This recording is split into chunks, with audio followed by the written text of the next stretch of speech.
The day I wore my surgical scrubs to my cousin's engagement party, my father looked at me like I had shown up in a Halloween costume. He didn't say anything at first. He just looked me up and down the way he always did, that slow, measuring look that started somewhere around my shoulders and ended somewhere around my shoes, like he was calculating exactly how much I had disappointed him. Then he turned back to his conversation with my uncle and kept talking, like I hadn't walked through the door at all. That was the moment I understood that nothing I did would ever be enough. Not for him. I should have been used to it by then. I was 31 years old. I had been watching him do that my whole life. Dismiss me with a look, redirect his attention somewhere else, save his warmth for people who didn't share his last name.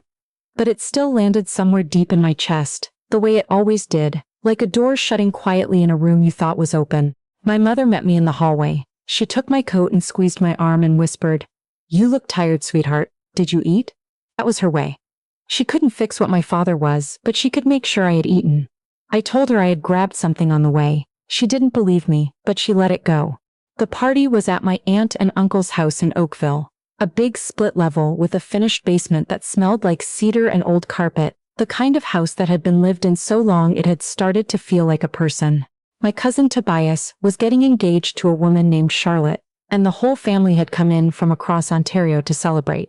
My grandmother was there from Sudbury. My father's brother and his wife had driven in from Barrie.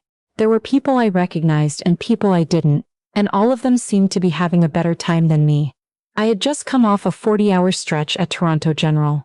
I was a resident in general surgery at the time, in my 4th year, which meant I was past the worst of it, but still deep enough inside it that I sometimes forgot what my own apartment looked like in daylight.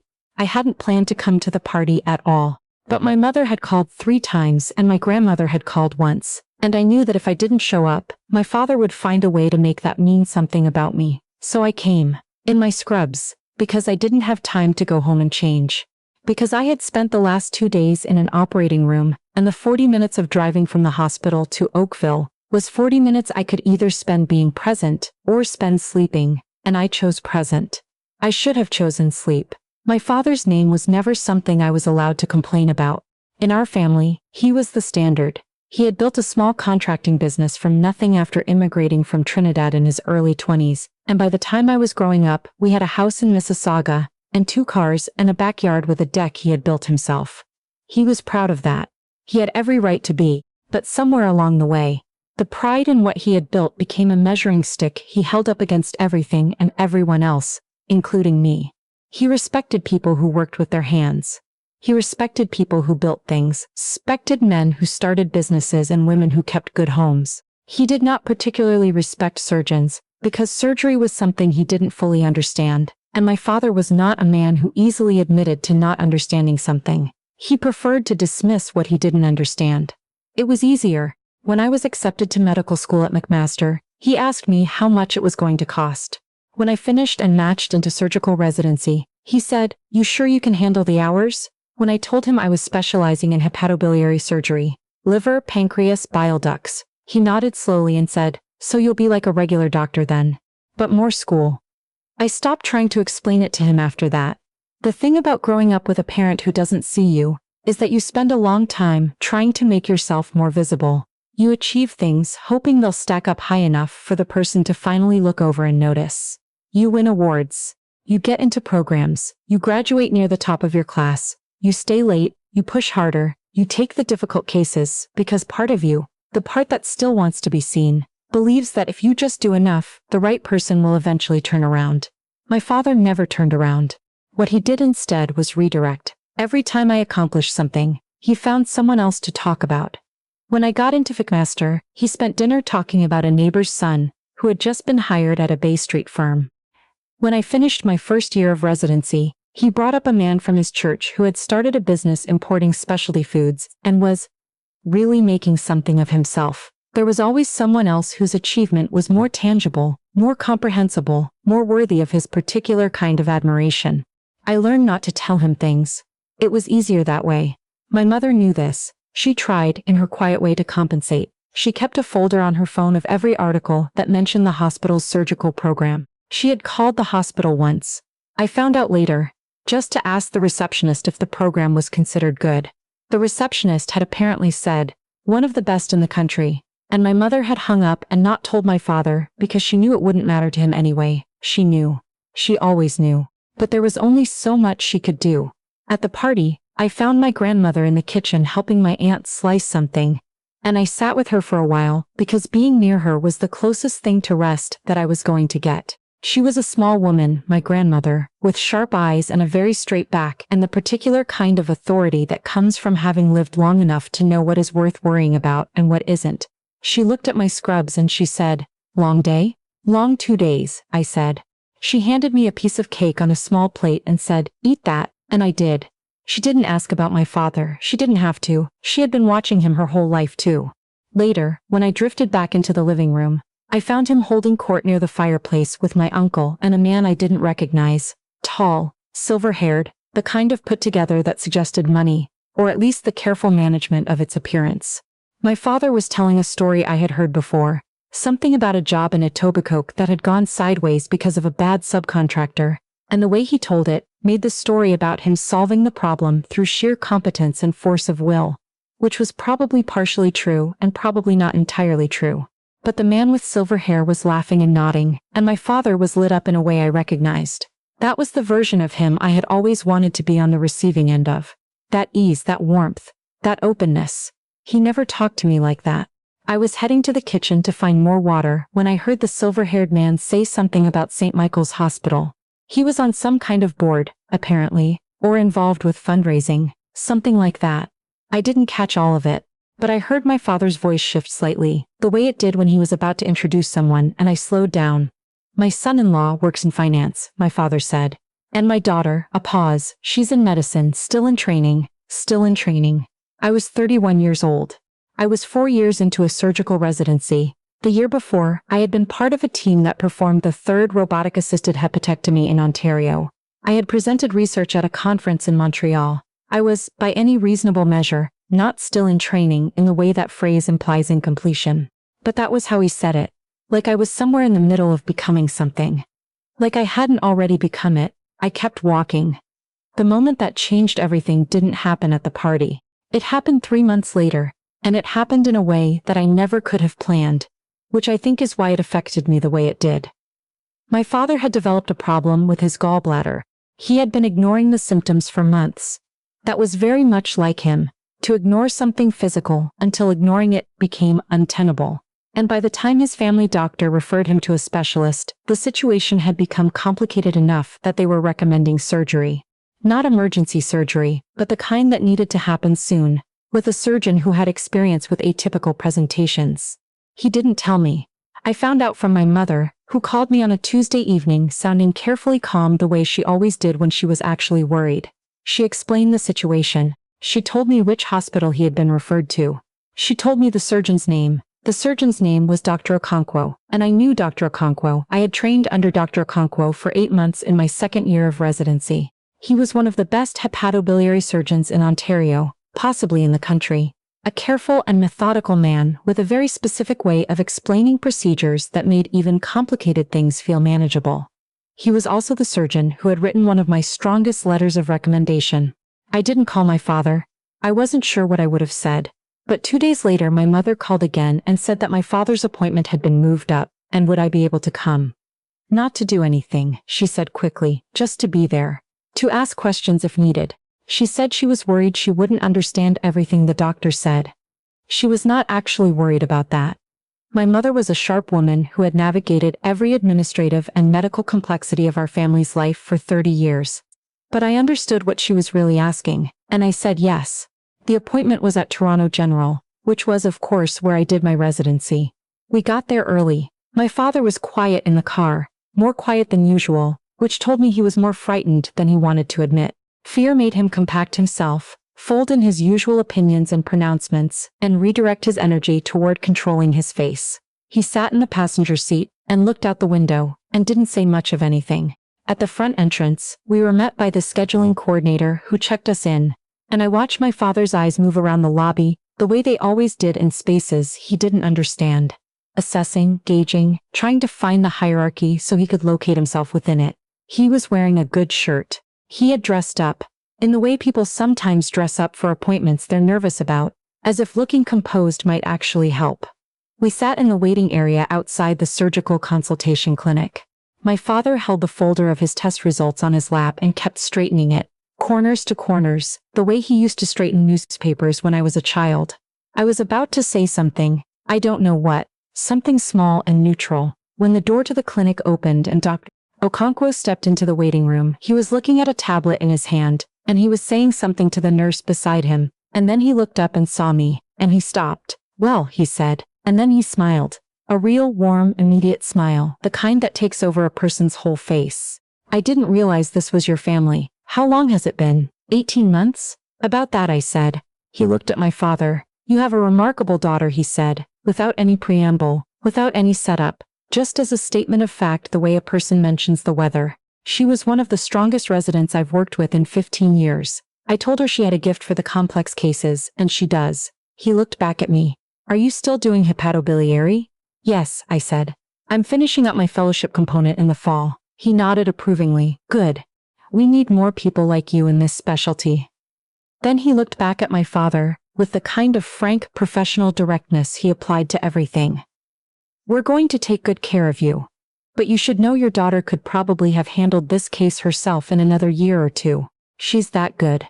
Then he gestured toward the clinic door and said, "Ready to go over everything?" And my father stood up, and we all walked in. I have thought a lot about my father's face in the moment after Dr. Okonkwo finished speaking. I was not looking at him directly. I was watching Dr. Okonkwo, but I caught it in my peripheral vision, that particular arrangement of his features that I had never seen before. Not pride, exactly. Something more complicated than pride. Something that looked like a man encountering information that did not fit inside the story he had been telling himself for a long time. He was quiet through the whole consultation. He asked 2 questions, both of them practical, both of them sensible. He shook Dr. Okonkwo's hand at the end with both of his, which was something I had only ever seen him do with people he genuinely respected. In the elevator on the way down, my mother reached over and took my hand. She didn't say anything. She didn't need to. My father looked straight ahead at the elevator doors. When we got to the ground floor and stepped out into the main corridor, he stopped walking. My mother and I stopped too. He was quiet for a moment. The hospital moved around us. Orderlies, visitors, the distant announcement over the PA system, the particular ambient hum of a large building full of people with complicated things going on. Then he said, without looking at me, "I didn't know." I waited. "I didn't know it was that serious. What you were doing." That was as close as he was going to get. I understood that. I had been interpreting my father's silences and half-sentences my whole life. I spoke that language better than almost any other. I didn't tell him it was okay. It wasn't entirely okay, and saying so would have been a kind of dishonesty that neither of us needed. What I said was, "I know," and I meant it in more ways than one. I knew he hadn't understood. I knew that the not understanding had not been entirely malicious. Some of it had been ignorance, some of it had been fear. Some of it had been a very human tendency to diminish what you don't have access to. I knew all of that, and I had known it for years, and knowing it had not made the wound smaller, but it had made it survivable. My mother steered us toward the exit. Outside, it was one of those November days in Toronto that can't decide if it's going to rain. The sky the particular color of old pewter, the air carrying that cold wet smell that meant winter, was about 3 weeks away from being serious about itself. My father's surgery was scheduled for the following month. Dr. Okonkwo performed it, along with 2 other surgeons on the team, and it went well. I was not in the operating room. I was not part of the team, but I was at the hospital, and when he came out of recovery, I was one of the first faces he saw. He didn't say much. He was groggy and uncomfortable, and there was a tube coming out of somewhere that he clearly found undignified. But when I came in and checked on him, not as his doctor, just as his daughter, he reached out and put his hand over mine for a moment. Just for a moment. It was not a grand gesture. It was not an apology or a reconciliation or the kind of dramatic emotional breakthrough that makes for a satisfying ending to a story about a difficult parent. My father was not built for dramatic emotional breakthroughs, and I had long since accepted that about him. He was built for small gestures and oblique acknowledgments, and the kind of love that shows up practically rather than verbally. A hand over mine, corners straightened to corners, a deck built out of pressure-treated lumber in a backyard in Mississauga. I stayed for 2 hours. I got him water when he wanted water, and adjusted his bed when the angle was bothering him, and sat in the chair near the window, and answered his questions about what the recovery timeline would look like. I explained things in plain language the way I had learned to do with patients and their families. And he listened carefully, and at some point he said, "You're good at explaining it." And it was the most direct thing he had ever said to me about my work. I told him thank you. I meant it. There is something I want to say about my mother, because this story is about more than my father, and it would be incomplete without her. She had known, for years, before I knew it myself, what I was capable of. She had watched me study at the kitchen table when I was 15 and told me to keep going. She had driven me to every exam, every interview, every clinical placement I had needed to get to, before I had my own car. She had sat in the car outside McMaster on the day of my medical school interview and said, "You're going to do great," not as a reassurance but as a statement, the way you say the sky is blue. She had never needed to be told. She never needed Dr. Okonkwo or anyone else to confirm what she already knew. And I think sometimes about what it meant to her to watch my father move through that day. The appointment, the elevator, the corridor, and to watch something shift in him that she had been waiting on for years. After the surgery, after my father was home and recovering, she called me one evening and we talked for almost an hour. We talked about the hospital and about my fellowship and about a trip she wanted to take to St. Lucia the following spring. Near the end of the call, she said quietly, "He's proud of you. He just doesn't have the right words for it yet." I didn't push back on that. I didn't agree with it either. What I said was, "I know you are, that's always been enough." And I meant that too. I have spent a lot of years wanting my father to see me a certain way, and I think there is a version of this story that ends with him finally, fully seeing me, and everything being healed, and the relationship becoming what I always wished it was. That version would be easier to tell. It would feel more complete. But that's not exactly what happened. And I think being honest about that matters more than a clean ending. What happened was smaller and more real. A man who had spent 30 years not knowing how to look at his daughter looked, just briefly, in a hospital corridor, at something that he hadn't seen before. And in that looking, something shifted. Not everything, not all at once, but something. He still doesn't call as often as I'd like. He still talks more easily about my cousin Tobias than about me. He still struggles with the language of what I do, the liver one. He has taken to calling my specialty, which is technically accurate and also slightly maddening. But he asks about my work now. He asks actual questions, the way someone asks about something they're trying to understand, rather than something they've already decided they don't need to. Last month he called me, unprompted, on a Tuesday evening. He had seen something on the news about a surgical team in Hamilton, doing a liver transplant on a child. And he called to ask if that was the same kind of surgery I did. I told him it was adjacent, different enough to explain, similar enough to connect, and we talked about it for 20 minutes. He asked questions I didn't expect him to know to ask. Before he hung up, he said, "I told your uncle about your research things, the conference in Montreal." A pause. He was impressed. He didn't say he was impressed. He said his brother was. But I have learned to read my father in the spaces between his words. And I know what he meant. I know what he meant. I have stopped waiting for the version of my father I always wanted. I think that's the thing that took me longest to learn. Not that he would never change, because he has changed in his slow and incomplete and deeply human way, but that waiting for the full transformation meant putting my life on hold for something that might not come in the form I expected.